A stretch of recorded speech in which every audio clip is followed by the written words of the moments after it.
नमस्कार, खबरां दे इस बुलेटिन च तुहाडा स्वागत। मैं रजनी। पहला पेश ने चोनवीआं खबरां। राष्ट्रपति द्रौपदी मुर्मू ने कहा कि इस दहाके के अंत तक भारत विश्व की तीजी सब तो वड्डी अर्थव्यवस्था बनन जा रहा है।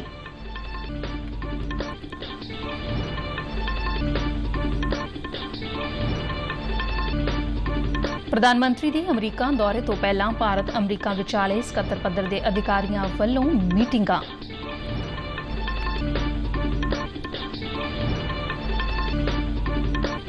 जल शक्ति अभियान की केंद्रीय टीम ने जलंधर प्रशासन के अधिकारियों को जिला पद्धरी पानी संभाल योजना तैयार करने के दिते निर्देश।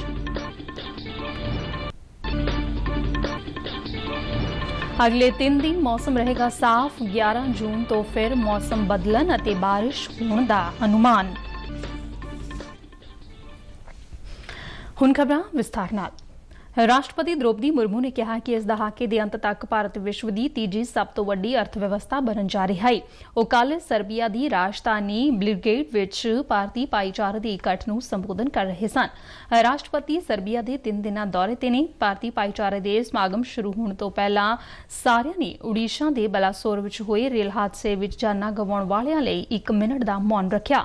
अपने संबोधन विच राष्ट्रपति ने भारत विच वख-वख खेत्रां विच हो रही प्रगति नूं उजागर करदिआं कहा कि भारत विच बड़ी तेजी नाल नवां बुनियादी ढांचा उसारिया जा रहा है और भारत 2047 तक एक विकसित मुल्क बनने लई अगे वध रहा है।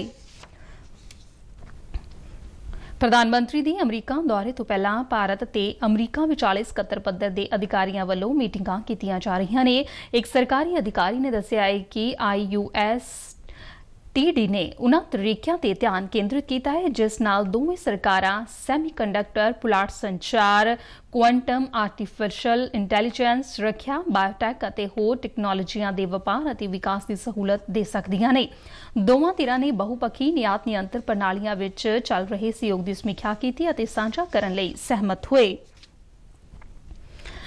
केंद्र सरकार ने साल 2023-24 ਲਈ ਝੋਨੇ ਸਮੇਤ ਸਾਉਣੀ ਦੀਆਂ ਫਸਲਾਂ ਦੇ ਘੱਟੋ-ਘੱਟ ਸਮਰਥਨ ਮੁੱਲ ਵਿੱਚ ਚੌਥੇ ਵਾਅਦੇ ਦਾ ਐਲਾਨ ਕੀਤਾ ਹੈ। ਕੇਂਦਰੀ ਮੰਤਰੀ ਪੀयूष गोयल ने कैबिनेट फैसलिਆਂ ਬਾਰੇ ਜਾਣਕਾਰੀ ਦਿੰਦਿਆਂ ਕਿਹਾ कि जौ, बाजरा और मूंग वर्गियां फसलों के MSP विच वड्डा वाधा किया गया है। इन्हां विचों मूंग की दाल की MSP सब तो वध वधाई गई है। मूंगी की दाल ते 10.4% वाधा करके 5,705 रुपए की जिहड़ी लागत है उस दे बदले पिछले साल के 7,755 रुपए के MSP नूं हुण साल 2023-24 लिए 8,558 रुपए प्रति क्विंटल कर दिता गया है।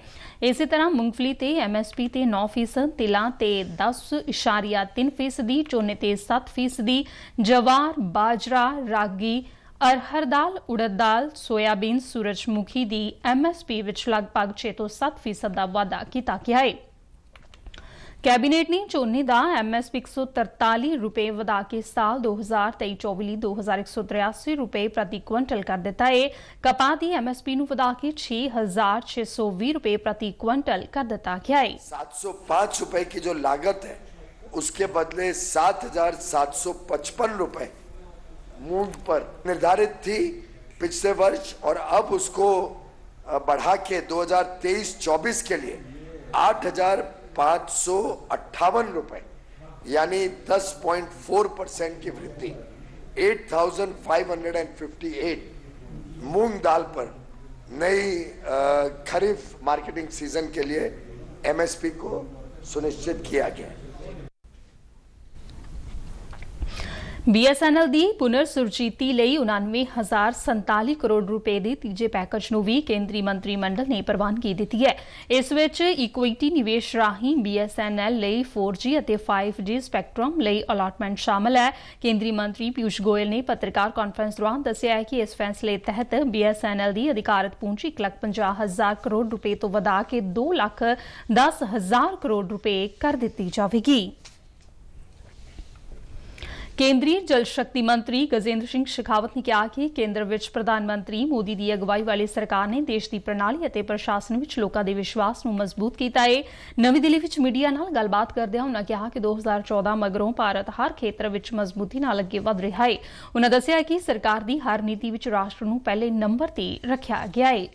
4 से 14 के बीच में कुल मिलाकर के वाटर सेक्टर पर भारत सरकार का स्पेंडिंग खर्च जो है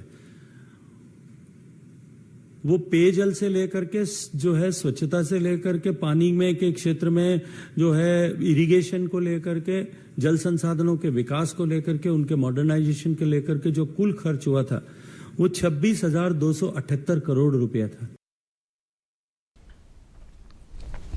शहरी हवाबाजी ਕੇਂਦਰੀ ਮੰਤਰੀ ਜੋਤਿਰਾਦਿੱਤਿਆ ਸਿੰਧੀਆ ਨੇ ਕਿਹਾ ਕਿ ਦੇਸ਼ ਵਿੱਚ ਆਉਂਦੇ 5 ਸਾਲਾਂ ਵਿੱਚ 200 ਤੋਂ 220 ਨਵੇਂ ਹਵਾਈ ਅੱਡੇ, ਹੈਲੀਕਾਪਟਰ ਅਤੇ ਵਾਟਰ ਐਰੋਡਰੋਮ ਬਣਾਏ ਜਾਣਗੇ।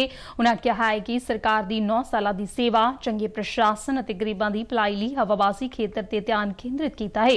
ਨਵੀਂ ਦਿੱਲੀ ਵਿੱਚ ਮੀਡੀਆ ਨੂੰ ਸੰਬੋਧਨ ਕਰਦਿਆਂ ਸਿੰਧੀਆ ਨੇ ਕਿਹਾ ਕਿ ਸਾਲ 2013-14 ਤੱਕ ਹਵਾਈ ਅੱਡਿਆਂ, ਹੈਲੀਪੋਰਟਾਂ ਤੇ ਵਾਟਰ ਐਰੋਡਰੋਮਾਂ ਦੀ ਗਿਣਤੀ 74 ਸੀ, ਜਦਕਿ ਪਿਛਲੇ 9 ਸਾਲਾਂ ਵਿੱਚ ਇਹ ਗਿਣਤੀ ਵੱਧ ਕੇ 148 ਹੋ ਗਈ ਹੈ।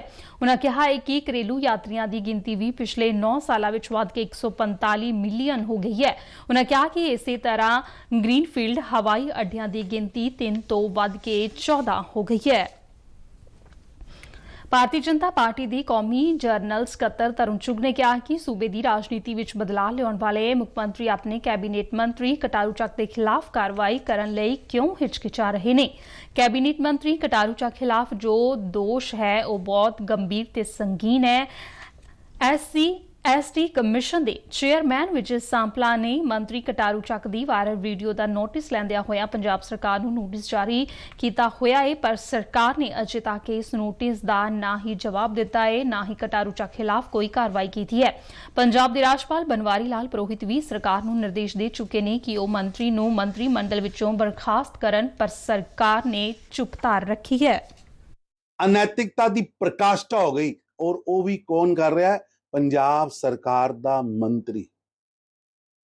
ਮੈਂ ਆਮ ਆਦਮੀ ਪਾਰਟੀ ਭਗਵੰਤ ਮਾਨ ਔਰ ਕੇਜਰੀਵਾਲ ਸਾਹਿਬ ਨੂੰ ਪੁੱਛਣਾ ਚਾਹਨਾ, ਇਹ ਸਾਫ਼ ਛਵੀ ਦੇ ਤੁਹਾਡੇ ਕੈਂਡੀਡੇਟ ਨੇ, ਇਹ ਸਾਫ਼ ਛਵੀ ਦੇ ਤੁਹਾਡੇ ਮੰਤਰੀ ਨੇ। 2 ਮੰਤਰੀ ਤੁਸੀਂ ਪਰਸੋਂ ਬਦਲੇ, ਲੇਕਿਨ ਗਵਰਨਰ ਨੇ ਤੁਹਾਨੂੰ ਵੀਡੀਓ ਭੇਜਿਆ, ਹੁਣ ਸੈਕਿੰਡ ਟਾਈਮ ਭੇਜਿਆ। ਦੇਸ਼ ਦੀ ਇੰਸਟੀਟਿਊਸ਼ਨਲ ਜਿਹੜੀ ਆ ਉਹ ਬਹੁਤ ਵੱਡਾ SC ਕਮਿਸ਼ਨ, ਉਸ ਇੰਸਟੀਚਿਊਟ ਨੇ ਵੀ ਤੁਹਾਨੂੰ ਲਿਖ ਕੇ ਭੇਜਿਆ ਹੈ।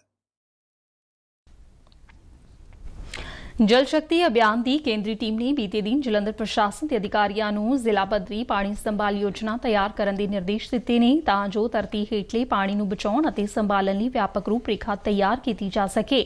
ਵੱਖ-ਵੱਖ ਵਿਭਾਗਾਂ ਨਾਲ ਸਮੀਖਿਆ ਮੀਟਿੰਗ ਦੌਰਾਨ ਕੇਂਦਰੀ ਨੋਡਲ ਅਫਸਰ ਕਮ ਕੇਂਦਰੀ ਜੁਆਇੰਟ ਸਕੱਤਰ ਦਿਨੇਸ਼ ਕੁਮਾਰ ਨੇ ਅਧਿਕਾਰੀਆਂ ਨੂੰ ਕਿਹਾ ਕਿ ਜ਼ਿਲ੍ਹਾ ਪੱਧਰੀ ਯੋਜਨਾ ਜਲਦ ਤੋਂ ਜਲਦ ਪੇਸ਼ ਕੀਤੀ ਜਾਵੇ ਤਾਂ ਜੋ ਇਸ ਮਾਨਸੂਨ ਸੀਜ਼ਨ ਦੌਰਾਨ ਧਰਤੀ ਹੇਠਲੇ ਪਾਣੀ ਨੂੰ ਰਿਸਰਚ ਕਰਨ ਲਈ ਲੋੜੀਂਦੇ ਕਦਮ ਚੁੱਕੇ ਜਾ ਸਕਣ। ਉਨ੍ਹਾਂ ਕਿਹਾ ਕਿ ਪਾਣੀ ਦੀ ਸੰਭਾਲ ਸੰਬੰਧੀ ਪਲਾਟ ਨਿਰਧਾਰਿਤ ਸਮੇਂ ਦੇ ਅੰਦਰ ਸਥਾਪਿਤ ਕਰਨ ਤੋਂ ਇਲਾਵਾ ਸਾਰੀਆਂ ਸਰਕਾਰੀ ਇਮਾਰਤਾਂ ਵਿੱਚ ਰੂਫਟਾਪ ਰੇਨ ਵਾਟਰ ਹਾਰਵੈਸਟਿੰਗ ਪ੍ਰਣਾਲੀ ਹੋਣੀ ਚਾਹੀਦੀ ਹੈ।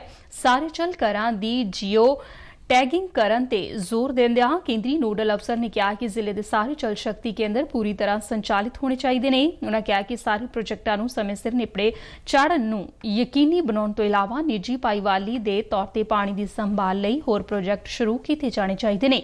ਇਸ ਮੌਕੇ ਵਧੀਕ ਡਿਪਟੀ ਕਮਿਸ਼ਨਰ ਵਿਕਾਸ ਤੇ ਹੋਰ ਸੀਨੀਅਰ ਅਧਿਕਾਰੀ ਸ਼ਾਮਲ ਸਨ। ਜਲੰਧਰ ਜ਼ਿਲ੍ਹਾ ਫੂਡ ਸੇਫਟੀ ਟੀਮ ਵੱਲੋਂ ਵਿਸ਼ਵ ਭੋਜਨ ਸੁਰੱਖਿਆ ਦਿਵਸ ਮੌਕੇ civil surgeon doctor Raman Sharma ਦੀ ਅਗਵਾਈ ਹੇਠ ਸਿਵਲ ਸਰਜਨ ਦਫ਼ਤਰ ਵਿਖੇ ਉਦਯੋਗਪਤੀ ਸ਼੍ਰੀਆ ਮੈਨੀ ਦੇ ਸਹਿਯੋਗ ਨਾਲ ਮਿਲੇਟ ਵਿਸ਼ੇ ਤੇ ਆਧਾਰਿਤ ਵਰਕਸ਼ਾਪ ਲਗਾਈ ਗਈ। ਇਸ ਵਰਕਸ਼ਾਪ ਵਿੱਚ ਮਿਲੇਟ ਨੂੰ ਖੁਰਾਕ ਵਿੱਚ ਸ਼ਾਮਲ ਕਰਨ ਦੇ ਫਾਇਦਿਆਂ ਬਾਰੇ ਵਿਸਤਾਰ ਨਾਲ ਜਾਣਕਾਰੀ ਦਿੱਤੀ ਗਈ। ਵਰਕਸ਼ਾਪ ਵਿੱਚ ਸ਼੍ਰੀਆ ਮੈਨੀ ਵੱਲੋਂ ਮਿਲੇਟ ਤੇ ਆਧਾਰਿਤ ਵੱਖ-ਵੱਖ ਕਿਸਮਾਂ ਦੇ ਬਿਨਾਂ ਖੰਡ, ਆਟਾ, ਮੈਦਾ ਜਾਂ ਹੋਰ ਪ੍ਰੋਸੈਸਿਵ ਤੇ ਪਕਵਾਨਾਂ ਦਾ ਪ੍ਰਦਰਸ਼ਨ ਕੀਤਾ ਗਿਆ। ਲੋਕਾਂ ਨੂੰ ਮਿਲੇਟ ਦੇ ਸਿਹਤ ਸੰਬੰਧੀ ਲਾਭਾਂ ਬਾਰੇ ਜਾਗਰੂਕ ਕਰਨ ਲਈ ਵੱਖ-ਵੱਖ ਕਿਸਮਾਂ ਦੇ ਮਿਲੇਟ ਆਧਾਰਿਤ ਬਿਸਕੁਟ ਵੀ ਪ੍ਰਦਰਸ਼ਿਤ ਕੀਤੇ ਗਏ। ਸ਼੍ਰੀਆ ਮੈਨੀ ਇਸ ਸਾਲ ਅੰਮ੍ਰਿਤਸਰ ਵਿੱਚ ਕਰਵਾਏ ਗਏ G20 ਸੰਮੇਲਨ ਦਾ ਹਿੱਸਾ ਵੀ ਸਨ, ਜਿੱਥੇ ਉਨ੍ਹਾਂ ਵੱਲੋਂ ਵਿਦੇਸ਼ੀ ਡੈਲੀਗੇਟਾਂ ਸਾਹਮਣੇ ਆਪਣੇ ਮਿਲੇਟ ਆਧਾਰਿਤ ਵੱਖ-ਵੱਖ ਪਕਵਾਨਾਂ ਦਾ ਪ੍ਰਦਰਸ਼ਨ ਕੀਤਾ ਗਿਆ। ਬੀਤੇ ਦਿਨ ਪੰਜਾਬ ਦੇ ਕਈ ਹਿੱਸਿਆਂ ਵਿੱਚ ਸਵੇਰ ਤੋਂ ਹੀ ਬੱਦਲ ਛਾਏ ਰਹੇ ਤੇ ਕੁਝ ਥਾਵਾਂ ਤੇ ਹਵਾਵਾਂ ਚੱਲਣ ਨਾਲ ਅਤੇ ਹਲਕੀ ਬਾਰਿਸ਼ ਹੋਣ ਕਰਕੇ ਮੌਸਮ ਖੁਸ਼ਗਵਾਰ ਰਿਹਾ। ਮੌਸਮ ਵਿਭਾਗ ਮੁਤਾਬਿਕ ਹੁਣ ਅਗਲੇ 3 ਦਿਨ ਮੌਸਮ ਸਾਫ਼ ਰਹੇਗਾ। 11 ਜੂਨ ਨੂੰ ਇੱਕ ਵਾਰ ਫਿਰ ਮੌਸਮ ਬਦਲ ਸਕਦਾ ਹੈ ਤੇ ਪੰਜਾਬ ਦੇ ਜ਼ਿਆਦਾਤਰ ਹਿੱਸਿਆਂ ਵਿੱਚ ਤੇਜ਼ ਹਵਾਵਾਂ ਨਾਲ ਬਾਰਿਸ਼ ਹੋਣ ਦਾ ਅਨੁਮਾਨ ਹੈ। ਉਧਰ ਅਰਬ ਸਾਗਰ ਵਿੱਚ ਪ੍ਰਚੰਡ ਹੁੰਦੇ ਜਾ ਰਹੇ ਚੱਕਰਵਾਤ ਦੇ ਅਸਰ ਨਾਲ ਕੇਰਲ ਵਿੱਚ ਮਾਨਸੂਨ ਪੌਣਾ ਆਉਣ ਵਿੱਚ ਦੇਰੀ ਹੋਈ ਹੈ। ਭਾਰਤੀ ਮੌਸਮ ਵਿਭਾਗ ਨੇ ਅਗਲੇ 2 ਦਿਨਾਂ ਵਿੱਚ ਮਾਨਸੂਨ ਪੌਣਾ ਕੇਰਲ ਵਿੱਚ ਪਹੁੰਚਣ ਦੀ ਉਮੀਦ ਜਤਾਈ ਹੈ। ਖਬਰਾਂ ਦੇ ਬੁਲੇਟਿਨ ਸਾਡੇ ਦਰਸ਼ਕ RNU TDK ਜਲੰਧਰ ਦੇ YouTube ਚੈਨਲ, Facebook ਪੇਜ ਤੇ Twitter ਹੈਂਡਲ ਤੇ ਵੀ ਦੇਖ ਸਕਦੇ ਨੇ। ਇਸ ਦੇ ਨਾਲ ਹੀ ਖਬਰਾਂ ਦਾ ਇਹ ਬੁਲੇਟਿਨ ਖਤਮ ਹੋਇਆ। ਦਿਓ ਆਗਿਆ। ਨਮਸਕਾਰ।